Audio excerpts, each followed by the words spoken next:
what did I just read?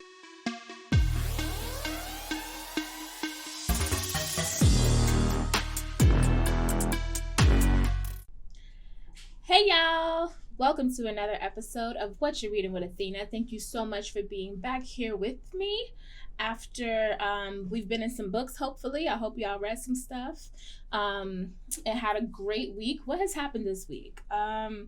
I think the most important thing that happened was the inauguration, where people were slaying Michelle Obama, Dr. Joe Biden. Our VP, Kamala Harris, was doing it. They all had on like these jewel tones, and I just found out what jewel tones mean like last week.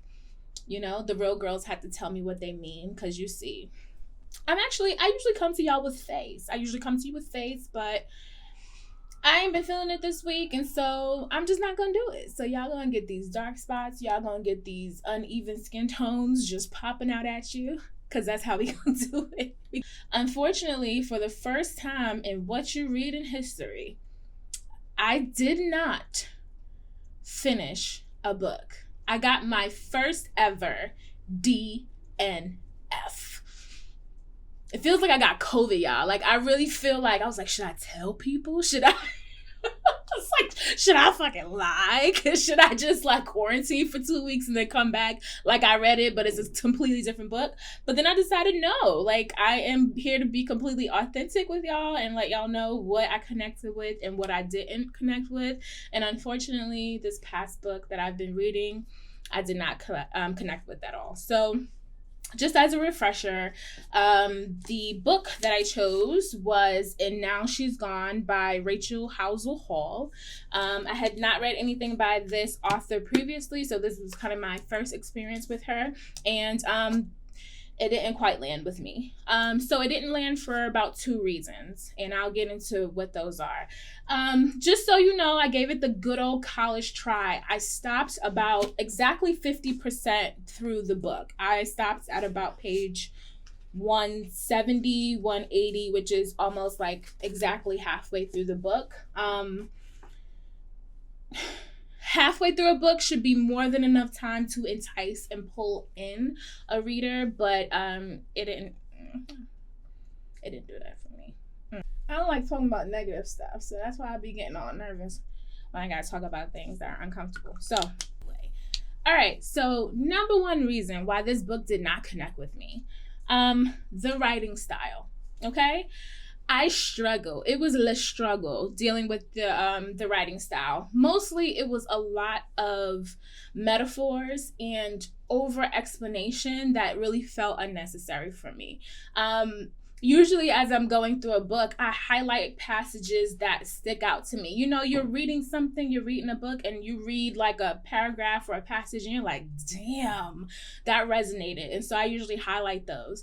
With this book, I didn't have any of those. I was actually going through highlighting things that confused me, which I was like, oh, this is bad. That gave me like the first inkling that something was wrong. So first of all, before I get into any of that, let me tell you what the book is about. So this book opens with us meeting Grayson's, is it Skies or Sykes? I think it's Grayson's Sykes, right. And she is put on a case where she is trying to find this woman named Isabel Lincoln. Now, she's been tasked or hired with finding Isabel Lincoln. Come to find out, is by Isabel's boyfriend or ex-boyfriend. As she gets more involved with the case and she meets the ex-boyfriend, she starts to get the idea or the inkling that maybe Isabel hasn't just gone missing. Maybe she just left on her own accord in order to get away from like some unsavory characters in her life, namely her boyfriend, who seems more concerned with the fact that she's missing and his dog is also missing with her. So he thinks that she has taken his dog and he really wants to recover the dog. He's not so much concerned about, you know, actually finding or reconnecting with Isabel. So Grayson starts to, you know, her tenants start to go up and she's feeling that maybe everything is now on the up and up, right? So that's where the story comes from. She's a PI who's, you know, tasked with figuring out this issue. Okay. So seems like a good premise. Seems like some things can really, you know, amp up from there. And, you know, maybe they did. But in the 50% of the book that I read, the 200 pages that I read, they didn't. So the metaphors were a huge issue for me. The writing style was not something that I was able to connect with. It kept pulling me out of the story. And I'm going to give you a couple of instances of when this happened. And so, make your own decisions. So this first one, it says, stomach growling, Grace selected the half chocolate glazed, they're talking about donuts, half chocolate glazed, and immediately regretted her decision. Chocolate and white linen slacks went together like canned ham and lobster. So of all the things that you can come up with to explain how, something clashes, canned ham and lobster? Like, is canned ham spam? I feel like it's spam. Have you ever had spam and lobster together? Is it because they don't go together, or because people just don't think to put them together? They're both meats. So, usually we don't put two meats together. So it's weird. It's a weird place. It's a weird metaphor. It's a weird place to put a metaphor. I didn't necessarily need you to explain to me that, you could have just said that the chocolate was getting on her slacks, or talk about it in some way like that if you want to. I don't know, but it was just a weird thing like that kind of pulled me out. And I will continue. Here's another one. All right. The sun was still burning trees and hillsides, and sweat sizzled down Gray's spine. She could taste the air. It tasted like ground black pepper and wood chips.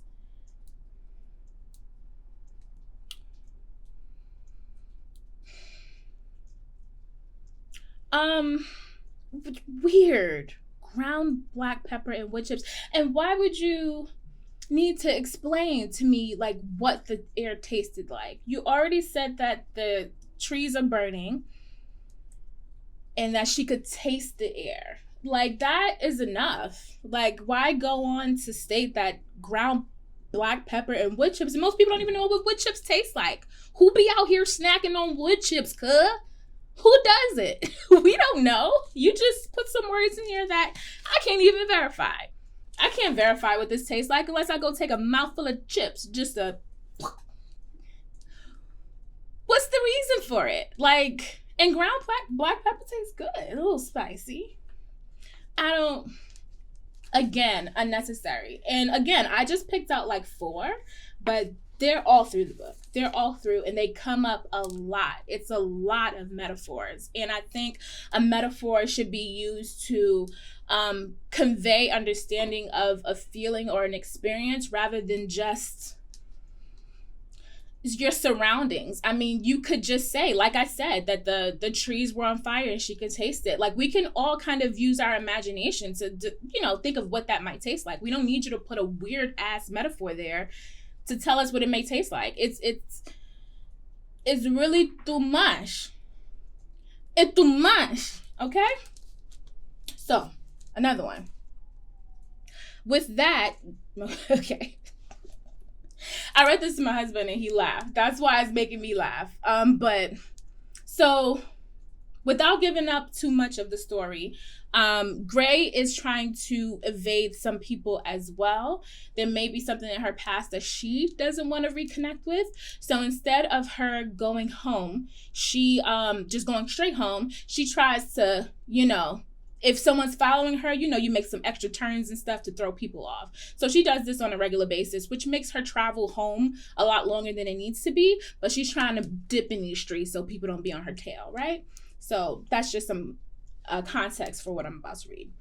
All right, it says, with that, Gray climbed back into the Camry and started her twisty 5 extra miles drive home. Her route was a centipede, a tableau of red ribbons, a bullet ricocheting through a 503 square mile corpse. Cut! What the fuck was that?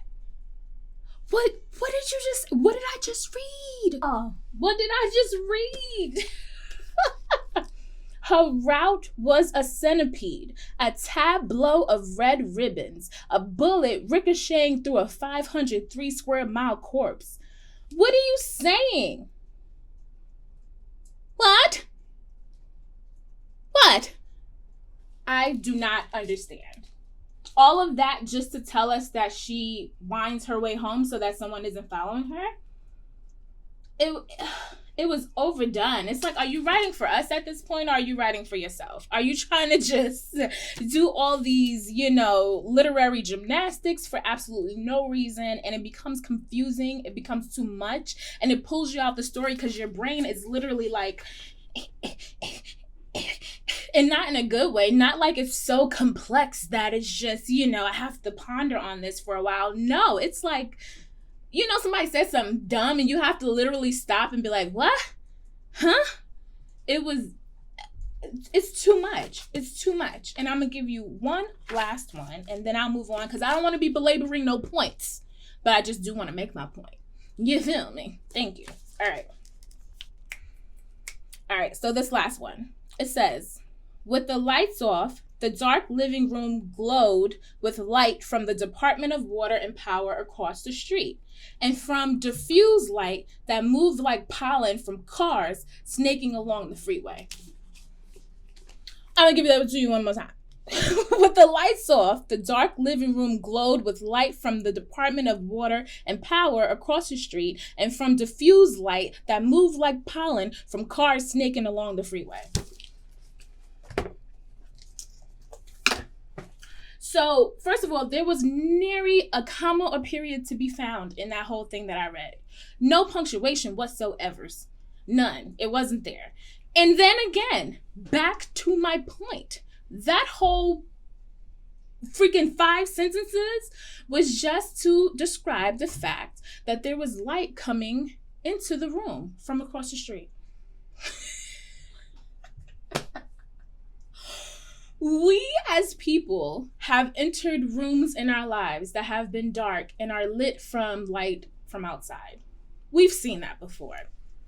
There's no need for a deeper metaphorical analyzation, metaphoricalization of light coming through a goddamn window.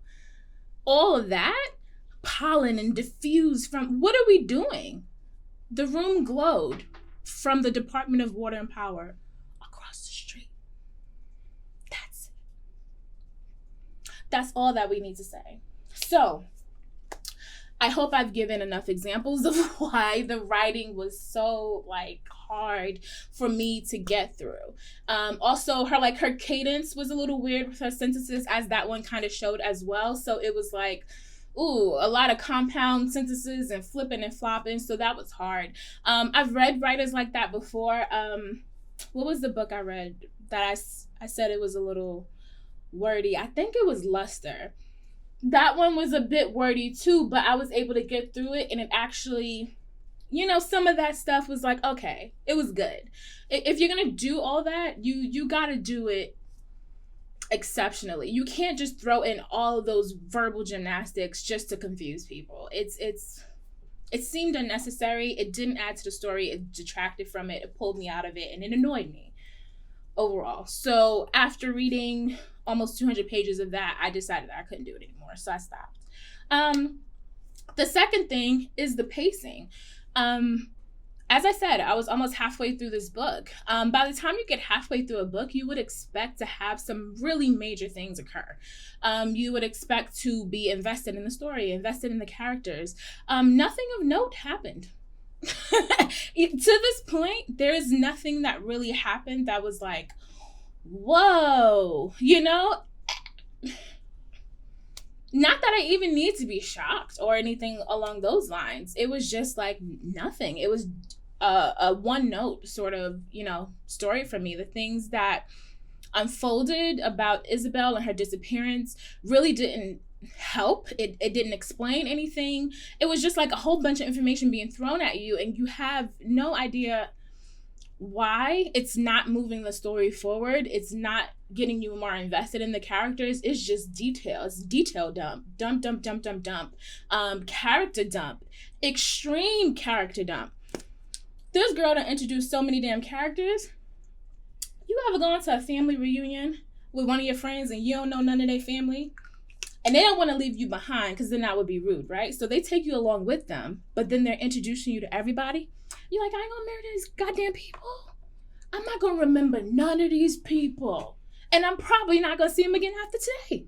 Why are you telling me about everybody that you've known, everyone that this character has had an interaction with since she was a baby up until now? That's too much. It's too much. She's telling so many different stories in this. I need to take a breath for a second.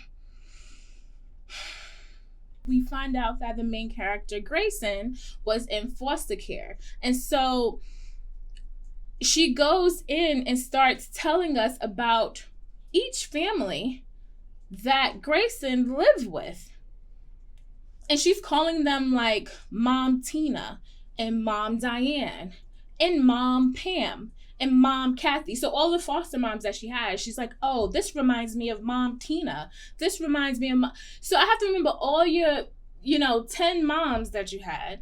I have to remember Isabel's story, the one who's missing and who she's connected with. I have to remember Grayson's story, everyone that she's meeting and everyone she's been connected with. The metaphors, too much. And the pacing. No, that's too many fingers. The metaphors and the pacing were too much for me. It was too slow and unnecessary and confusing metaphors. I didn't need that at all. So, I bought this book though. So, regardless, sis got her coins from me. And I am going to read it off principle alone, but it's going to take me a lot longer because I have no interest. So maybe sometime in the future, I'll come back and let you know, a full review once I finish it. But as of right now, it's not looking good. I just dropped my pen. What we're going to do is we're going to get into some reviews, okay? So I'm going to go on Goodreads and I'm going to look through some reviews. We're going to do the same thing we did last time, some 5-star and some 1-star, and see what other people thought. Because, I ain't the end all be all of reviews. I ain't no review maverick over here. This is just my personal taste. So so this first review, it says, if you somehow combine the writing brains of Janet Ivanovich, I never knew how to say her name. Maybe that's it. Janet Ivanovich and James Patterson, you would get Rachel Housel Hall. She keeps the action moving in the story about a rookie PI searching for a missing woman while also running from her own past. But she does it with pitch perfect wit. The result is a highly entertaining read. Can't wait to see what she does next. So, it hit. It hit for sis. She liked it. There was some witty banter in there as well, but then as soon as she said that, it brought up another thing that I didn't like. Blocks and blocks of dialogue. If you're going to read this book, you are going to be reading pages and pages of dialogue, which turns me off because sometimes you also couldn't tell who was speaking, whether it was like in-person dialogue that the characters were having or whether it was via text, because there was texting going back and forth. I got confused sometimes about, okay, who said that? Because there were, not that there always needs to be, dialogue tags or whatever the hell they're called. There doesn't always need to be that. Sometimes you can just understand. But this, again, it was so much and confusing that I would have to go back and be like, who said that? Who's speaking? But she liked it. And she compared them to James Patterson, which I've read James Patterson. I love him. So, okay. I don't agree. But go, girl. Go, girl. All right, let's get another one. Let's get another 5-star review. So this girl says, at 4.5 rounded up with an acknowledgement that stylistically this one might not work for everyone. But I ended up really enjoying it. Depending on your thriller preferences, this one may or may not land. This is a modern detective noir set in Los Angeles and following Gray, a woman with who we know. This one was a bit outside of my comfort zone, as typically I don't like cop PI type stories, but I ended up really enjoying it. Okay, so they liked it, but They did acknowledge that it might not be for everyone, and I would like to know why.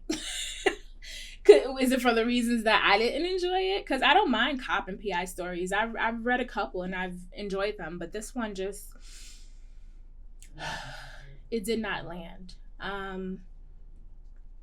Right. And I feel like it had all the potential to. That's why I love the fact that it was like women centered, and I kind of saw what she was trying to do with it and what it could have been. And I was like, yes, sis. In that vein, I was like, go do that. That's a great story idea. But the execution of it and how it was done is just like, oof, fell flat for me. But again, this is 5 stars. So they really enjoyed it. All right. So usually I'm like somewhere in between with these, but right now I'm in like the 1-star review category is what I would give it. So I'm going to go over here with my 1-starers and see what they thought, if any of them had the same idea that, or feelings that I got from these. Child, let's see. I'm a little afraid to open it. People be so rough. Let me see. All right, we've arrived. We've arrived with my people. All right, she says she plotted through 40% of this poorly paced story before abandoning it. So I got a little bit further than her, but 40%. Had no desire to learn the outcome for these one-dimensional characters or to come across another She talked about the metaphors, y'all. I told you it was a lot of metaphors. I told you. It's so much. Oh my God. Grayson Sykes is like a ribald Stephanie Plum. I don't know who that is. Think of this hard-to-read standalone as a bad mimicry of that Janet Evanovich series. Oh, worst book of the year for me. Oh, yo, I told you people say really tough things. I don't think it's the worst book that I've ever read. It just wasn't for me. It didn't land. But see, so this one says that it's a bad mimicry of Janet Evanovich, whereas the other one said that it's like right up on the level of her books. And I haven't read any Janet Evanovich. I don't think I have. But it's tough. Anyway, the most important thing I got from this is the metaphors. If I had to come across one, I couldn't do it. I couldn't. And I'm the type of person that books usually keep me up at night. Like, I'm usually a person that's like 2:00 in the morning, like I just have to keep reading. This one, I only got through like 15 pages and I felt exhausted. Like, I would feel so tired and I'd be like, whew, how many pages did I get through? 8. Why do I feel so exhausted after 8 pages? I should feel like nothing. 8 pages is nothing, but it felt like work. It was crazy. All right, let's do one more 1-star and see what they felt. Ooh. I found my DNF brethren. So this review says, DNF, that means did not finish, y'all. Did not finish at chapter 29. So she stopped at the same place that I stopped, which I find to be very interesting. I really wanted to like this book. Me too. I wanted to like this book so bad. I told y'all that I went digging deep for authors of color. Now I feel like mad anti-Black. I feel like I'm against my people, but I'm not. But I went digging for someone, a Black author in the thriller mystery category, because there aren't many. And so I was very excited when I found this book. And I wanted to like it so bad, but it just wasn't working for me, as this reviewer said as well. I put it down for a bit and then picked it up to try again, but I just couldn't ever get into it. There are too many characters. Too many. And as I said, for those of you who don't know, I do not read these reviews beforehand. I don't read them and then try to come up with my own, sort of review or my take on the book. I don't, because that would just taint what I think. And so I don't read them. Even when I'm looking to purchase the book, I do not read reviews. I literally just go, I read the blurb of the book. Sometimes in that little blurb, they have like, another author would be like, oh, remarkable debut by blah, blah, blah. I'll take that. I'll read the synopsis. I might look for stuff that the author has done previously to see if I've read those or if I like them. And then I buy it or I don't. But I don't go based on reviews. So this is my first time looking into this, and it's kind of satisfying to see people say some of the things that I did. All right, so there are too many characters. None of them I was invested in, and the writing was overly descriptive with too many analogies. Amen. The main character kept popping painkillers, which really bothered me. She did. Sis has some issues with addiction, but that didn't bother me so much. It gave her some character, so that helped. I don't know anything about private investigators, but I had a hard time believing Gray in the PI role. This is really important, and I'm glad that they brought this up because that, I agree. They made her seem super incompetent. Early on, from the beginning of the book to the end, to the part where I stopped, to the middle, they made her seem really incompetent. Like the first paragraph, she's meeting with the boyfriend who's filing the missing persons report, or not doing that, but hiring her to find Isabel, and she spends the whole time unable to like find a pen. She can't find a working pen in order to take notes. So we, from the beginning, it's like that she's just like a bumbling fool, which is like, come on now. How are you gonna be a bumbling fool, but you're looking into someone's disappearance and you're uncovering things, and it was counterproductive to the role. I didn't believe her in the role either. Overall, it just wasn't for me. I didn't care enough about any of the characters to spend another 5 hours on audio to find out what happens. I feel you. All right. I agree. So that's that. Again, so that's And Now She's Gone. So you've heard my opinion. You've heard some 5-star opinions. You've heard some 1-star opinions. Choose your poison. The book is available. I got this off Amazon, so it's available on Amazon if you want to go grab it and get to know Grace and yourself. Again, like I said, I paid for this shit, so I'm gonna finish reading it at some point, and I definitely will come back and add a little snippet, might do a little like Instagram video to let y'all know what I thought. But as far as what you're reading, I am not reading that. So thank you very much.